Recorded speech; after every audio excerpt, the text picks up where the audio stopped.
আসসালামু আলাইকুম, welcome to BD study apps. Hello প্রিয় শিক্ষার্থী, তো তোমরা যারা এসএসসি বিএমটি 2026 সালের প্রথম বর্ষে রয়েছো, তো আজকে ভিডিওটি তোমাদের জন্য। তো তোমাদের 2026 সালের পরীক্ষাটা খুব দ্রুত এগিয়ে আসছে এবং এই অল্প সময়ের মধ্যে তোমাকে ভালো একটি প্রস্তুতি নিতে হবে। তো বিগত বছর নিয়ে এবারও আমরা তৈরি করেছি তোমাদের জন্য আমাদের স্পেশাল সাজেশন। তো এখান থেকে 100% কমন থাকবে। তো আজকে আমরা যে বিষয়টি নিয়ে কথা বলবো সেটা হচ্ছে তোমাদের বাংলা প্রথম পত্র। তো তোমাদের বাংলা প্রথমের জন্য মূলত যে সিলেবাসটা তোমাদের বোর্ড থেকে রচিত হয়েছে সর্বশেষ, আমি প্রথমে একটি সিলেবাসটা দেখিয়ে এনেছি, এরপর আমি সাজেশন বিষয়ে কিছু কথা বলছি। তো চলো আমরা যেটা করবো, প্রথমে সিলেবাসটা একটু দেখে নিই যে তোমাদের 2026 সালের জন্য কোন কোন গল্পগুলো তারা সিলেক্ট করেছে। আমাদের ফেসবুক পেজ হচ্ছে যে এটা বিডি স্টাডি অ্যাপস। এখানে আপনার 48 মেম্বার রয়েছে, আর এখানে এসে আপনি আমাদের সম্পর্কে অনেক কিছু জানতে পারবেন, ঠিক আছে। তো এটা হচ্ছে আমাদের ফেসবুক পেজ, আর আমাদের ফেসবুক গ্রুপের নাম হচ্ছে BD study apps by Abdullah. তো যেখানে হচ্ছে আপনার 6500 মেম্বার রয়েছে, তো আপনি চাইলে এখানে কি অ্যাড হয়ে যেতে। তো একটু খেয়াল করো, 2025-26 শিক্ষাবর্ষের জন্য একাদশ শ্রেণীর জন্য মূলত যে গল্পগুলো তারা সিলেক্ট করেছে বা কবিতাগুলো সিলেক্ট করেছে একটু দেখিয়ে দিচ্ছি। প্রথম হচ্ছে গদ্য থেকে মানে গল্প, বাংলার নব্য লেখক দিগের প্রতি নিবেদন, বিলাসী যৌবনের গান, কপিল দাস মুর্মুর শেষ কাজ, রেইনকোট নেকলেস। মূলত এই 6টা গল্প তারা নিয়েছে। কবিতা থেকে নিয়েছে আবার 6টি, ঋতুবর্ণন, সোনার তরী, তাহারই পরে মনে, পদ্মা, 18 বছর বয়স, আমি কিংবদন্তির কথা বলছি।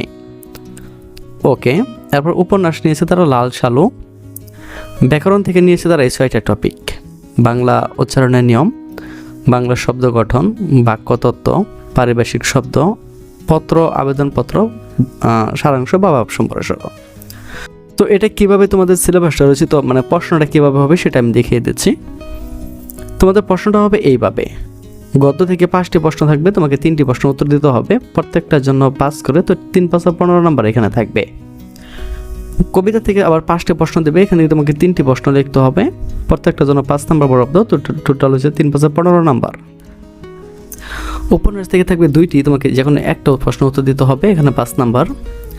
ব্যাকরণ থেকে থাকবে 60টি, তোমাকে 5টি প্রশ্ন উত্তর দিতে হবে, এখানে 3 নাম্বার করে প্রত্যেকটার জন্য, তো 3 5 15 নাম্বার।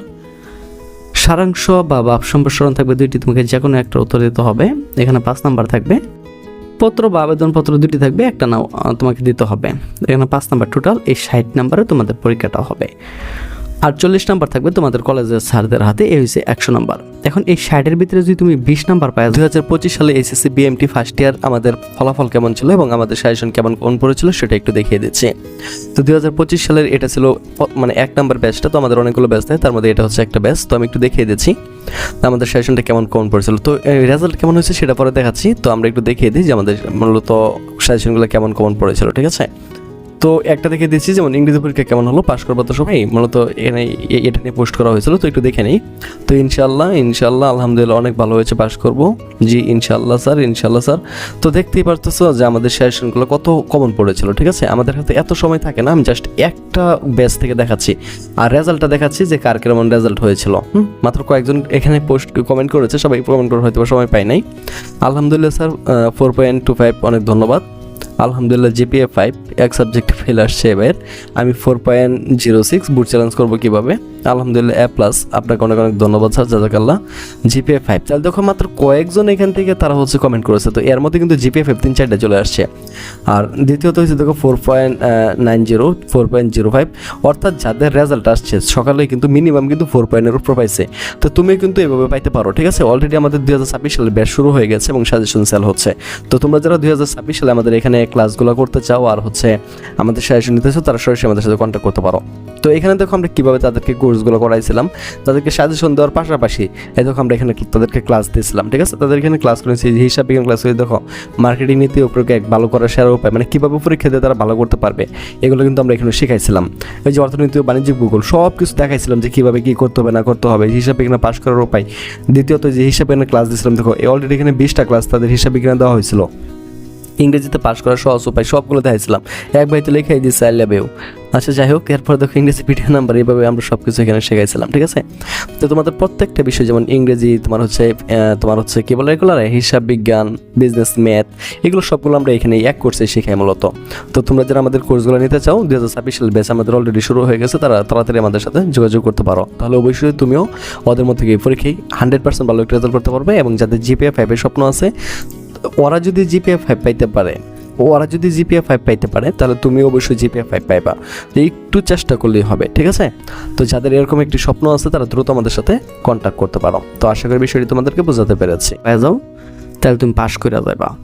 আর এই 60-এর ভিতরে যদি তুমি 40 তুলতে পারো আর স্যারদের হাতে থাকবে 40 নাম্বার, তো টোটাল মিললে তোমার 80 হয়ে যাবে, অর্থাৎ তুমি A+ পেয়ে যাবা।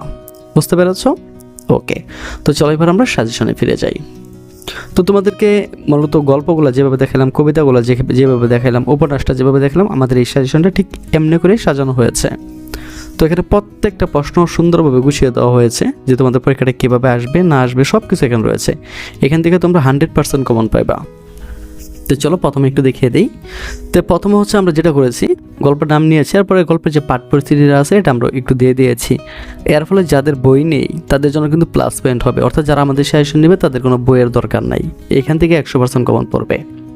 তো আমি এখানে পাঠ পরিস্থিতিটা দিয়ে দিয়েছি, এত করে তোমরা সহজে গল্পটা সম্পর্কে জানতে পারবা। তো এরপর আমরা সংক্ষিপ্ত প্রশ্নগুলো এখানে দিয়ে দিয়েছি। আমি সংক্ষিপ্ত প্রশ্নগুলো একটু পড়ে দিই। যেমন বঙ্কিমচন্দ্র চট্টোপাধ্যায় কত খ্রিস্টাব্দে জন্মগ্রহণ করেন? উত্তর হইতেছে 1838 খ্রিস্টাব্দে। 2 নম্বর হচ্ছে বঙ্কিমচন্দ্র চট্টোপাধ্যায়কে কোন উপাধি দেওয়া হয়েছে? উত্তর হচ্ছে সাহিত্য সম্রাট উপাধি। 3 নম্বর দেখো, বঙ্কিমচন্দ্র চট্টোপাধ্যায়ের গ্রন্থ সংখ্যা কত? এটা হচ্ছে 34টি। কোন উদ্দেশ্যে সাহিত্য রচনা করতে হবে?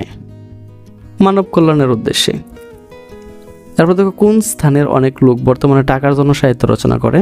উত্তরটা হচ্ছে ইউরোপ মহাদেশের। 6 নম্বর দেখো, সাহিত্য রচনার পর কি করা উচিত? তো সাহিত্য রচনার পর 1-2 বছর ফেলে রাখা উচিত। 7 নম্বর হচ্ছে কোন বিষয়ে সাহিত্য রচনা করা অনুচিত? যে বিষয়ে অধিকার নেই। 8 নম্বর হচ্ছে কোন ধরনের সাহিত্য লোকের পক্ষে অবনতিকর? উত্তর হচ্ছে সাময়িক সাহিত্য। 9 নম্বর দেখো, বিবিধ প্রবন্ধ গ্রন্থটি রচয়িতাকে? মনে রাখতে হবে বিবিধ প্রবন্ধ গ্রন্থটি রচয়িতা বঙ্কিমচন্দ্র চট্টোপাধ্যায়। 10 নম্বর, কি প্রকাশ করা সাহিত্যের উদ্দেশ্য? উত্তরটা হচ্ছে সত্য ও ধর্ম প্রকাশ করা। 11 নম্বর হচ্ছে বঙ্কিমচন্দ্র চট্টোপাধ্যায়ের প্রথম উপন্যাসের নাম কি? উত্তর হচ্ছে দুর্গেশ নন্দিনী। এরপর দেখো, যে কথার প্রমাণ দেওয়া যাবে না তাতে কি করা উচিত? উত্তরটা হচ্ছে সে সম্পর্কে না লেখা উচিত। এরপর দেখো, সাহিত্যে কি প্রয়োগের ব্যাপারে বিশেষ চেষ্টা করা অনুচিত? উত্তরটা হচ্ছে অলঙ্কার প্রয়োগের ক্ষেত্রে। 14 নম্বর হচ্ছে যশ ও খ্যাতি লাভের জন্য কি করা উচিত নয়? উত্তর হচ্ছে সাহিত্য রচনা করা উচিত নয়। 15 নম্বর দেখো, কপালকুণ্ডলা উপন্যাসটি কার রচনা? এটা হচ্ছে বঙ্কিমচন্দ্র চট্টোপাধ্যায়ের। 16 নম্বর হচ্ছে লেখকের লোকরঞ্জন প্রবৃত্তি প্রবল হয়ে ওঠে কিভাবে? উত্তরটা হচ্ছে লেখকের লোকরঞ্জন প্রবৃত্তি প্রবল হয়ে ওঠার কারণ অর্থলোভের আশায় লিখলে। 17 নম্বর, বঙ্কিমচন্দ্র চট্টোপাধ্যায়ের লেখা বিলম্বে ছাপাতে বলেছেন কেন? কারণ হচ্ছে ভুল ত্রুটি সহজে সংশোধন করা যায়। এরপর দেখো, অনুধাবনমূলক যে প্রশ্নগুলো আছে আমরা এগুলো দিয়ে দিয়েছি। যেমন যশ বা খ্যাতির উদ্দেশ্য সাহিত্য রচনা করা উচিত নয় কেন? দেখো এখানে উত্তরটা আমরা দিয়ে দিয়েছি। এরপর দেখো, টাকার জন্য লিখলে কি অসুবিধা কোথায়? দেখো এখানে সুন্দরভাবে আমরা গুছিয়ে দিয়েছি। সত্য ও ধর্ম সাহিত্যের উদ্দেশ্য লেখক এখানে কি বোঝাতে চেয়েছেন, এখানে সুন্দরভাবে আমরা প্রশ্নের উত্তরগুলো লিখে দিয়েছি। হ্যাঁ, তো এইভাবে কিন্তু খুব গোছালোভাবে সুন্দরভাবে কিন্তু আমাদের এই সাজেশনগুলো সাজানো রয়েছে। তো তোমরা চাইলে কিন্তু আমাদের কাছ থেকে এগুলো খুব সহজে নিয়ে নিতে পারো। তোমাদের সিলেবাস অনুযায়ী প্রত্যেকটা টপিক সুন্দরভাবে গোছালো, আর এর ফলে কিন্তু এখান থেকে 100% কমন পড়বে। তো আশা করি বিষয়টি তোমাদেরকে বোঝাতে পেরেছি। তো যাদের 100% কমন সাজেশনটি দরকার এবং যারা আমাদের অনলাইনে ক্লাস করতে চাও তারা সরাসরি কিন্তু আমাদের সাথে যোগাযোগ করতে পারো। তো সেখান থেকে বিদায় নিচ্ছি, কথা হচ্ছে একটি নতুন ভিডিওতে। সে পর্যন্ত সকলে ভালো থাকো, সুস্থ থাকো এবং সাথেই থাকো বিডি স্টাডি অ্যাপসে।